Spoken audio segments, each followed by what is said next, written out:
nanti mungkin akan kita bahas lagi, Pak. Oh ya.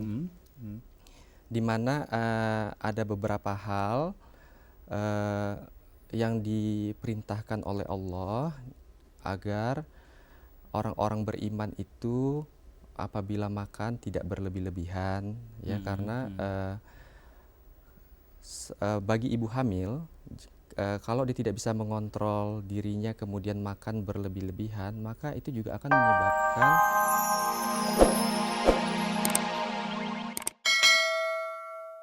Baik dok, kita kembali kepada bahwa ayat-ayat Allah tidak ada satu pun yang bertentangan satu dengan lainnya. Barangkali dokter bisa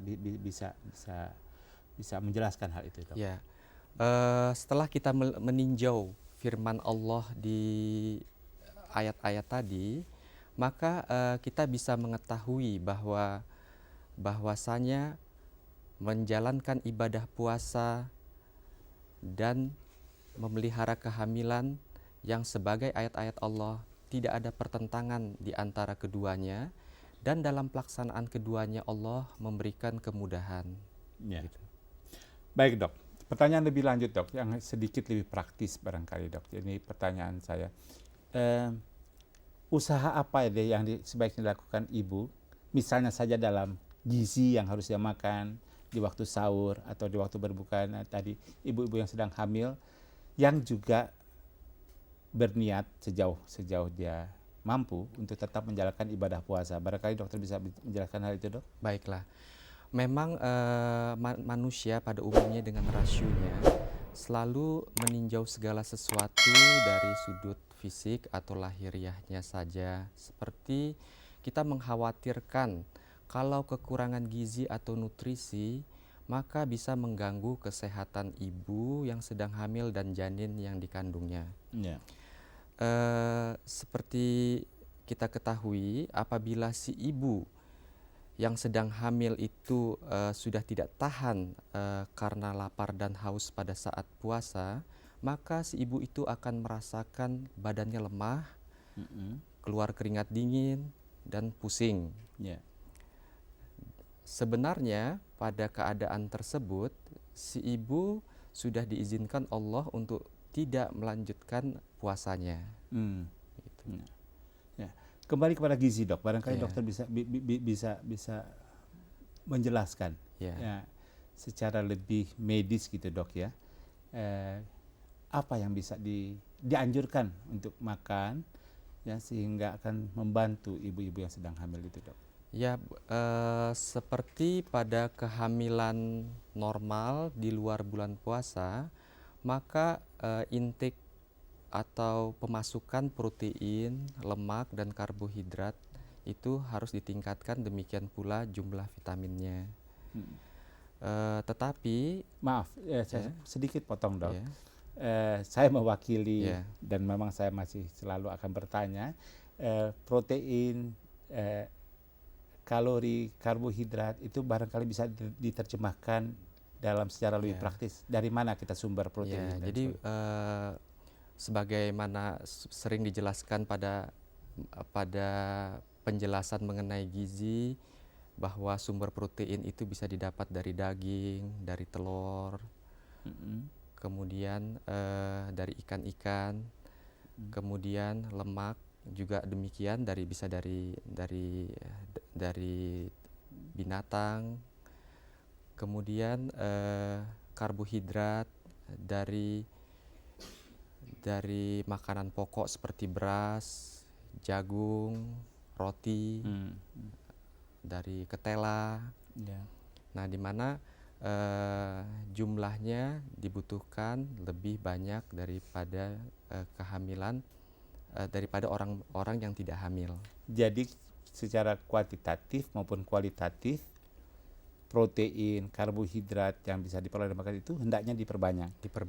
Dengan kata lain, katakanlah misalnya contoh yang lebih konkret, pada waktu sahur sebaiknya ibu yang sedang hamil itu memasukkan lebih banyak protein, karbohidrat, vitamin-vitamin. Demikian dok, maksudnya jangan sampai dia justru ketika sahur malas makan gitu dok ya. Ya, baiklah Pak Sartono, mungkin untuk menjelaskannya, Sebenarnya manusia itu memiliki cadangan yang cukup untuk menghadapi tidak makan dan tidak minum dalam beberapa jam tertentu dalam sehari di bulan puasa.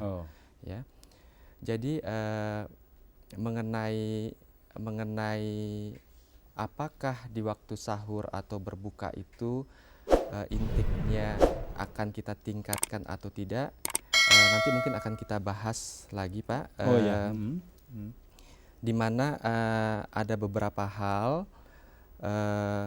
yang diperintahkan oleh Allah agar orang-orang beriman itu apabila makan tidak berlebih-lebihan, ya, karena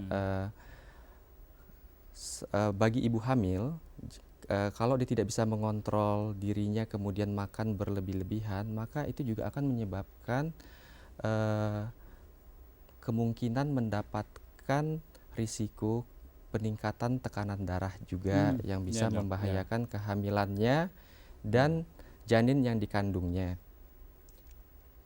Apa ini maksud? Jadi terlalu besar atau bagaimana, Dok? Ya, jadi tadi kalau kita meninjau dari cadangan, kan tadi Pak Sartono mungkin memikirkannya untuk menghadapi jam-jam saat-saat berpuasa tidak makan dan tidak minum tersebut, jangan sampai si ibu hamil tersebut kekurangan bahan-bahan bergizi. Saya kemukakan bahwa sebenarnya tubuh manusia itu juga menyimpan cadangan yang cukup. Ya. Memang pikiran saya memang dari sudut yang awam ini, Dok, ya. Jadi saya menduga bahwa dia akan puasa sehari, untuk itu intiknya diperbesar. Ternyata tidak harus selalu demikian. Tidak harus selalu demikian, Pak. Dok. Jadi dalam berpuasa juga kita harus mengikuti norma-norma yang ditentukan oleh Allah, bahwasanya selain memang kita memerlukan kalori dan vitamin yang lebih daripada biasa, tetapi juga diperintahkan tidak makan yang berlebih-lebihan. Tidak justru apalagi waktu berbuka gitu ya, puasa 12 jam atau 14 jam kemudian berbuka yang berlebihan dan atau demikian ya, Dok, ya. Barangkali ya bisa saya sampaikan, Pak Sartono, memang bagi orang-orang yang beriman itu tidak melihat puasa itu dari segi lahiriah saja, seperti untuk mengatasi masalah gizi dan nutrisi lahiriah, untuk mengatasi lapar dan haus di jam-jam kita berpuasa. Tetapi bagi orang-orang yang beriman, mereka melihat puasa itu untuk mendapatkan pelajaran, hikmah, makna daripada suatu ibadah lahiriah yang diwajibkan Allah bagi orang-orang beriman untuk dilaksanakannya, agar mereka itu bertakwa dan bisa mendapatkan tempat yang baik di sisinya. Begitu. Karena yang diharapkan oleh orang-orang yang beriman itu adalah cahayanya, yaitu gizi dan nutrisi ruhani, yang dengannya kita bisa hidup abadi atau hidup selama-lamanya dalam keridhaan Allah. Itu tujuan utama daripada orang-orang beriman, karena puasa itu diwajibkan bagi orang-orang yang beriman. Jadi sama sekali berbeda pengertiannya dengan maaf kalau boleh menggunakan berpuasa dalam konotasi kosmetik, Dok, ya. Betul, Pak. Jadi berpuasa untuk langsing, berpuasa untuk minta maaf, meskipun itu juga sah-sah saja gitu, Dok, ya. Benar, Pak Sartono. Jadi berpuasa dalam bulan Ramadan itu adalah diwajibkan oleh Allah untuk meningkatkan ketakwaan, dan bukan puasa seperti menghindari dari penyakit darah tinggi, menghindari dari penyakit jantung, menghindari daripada kegemukan atau obesitas.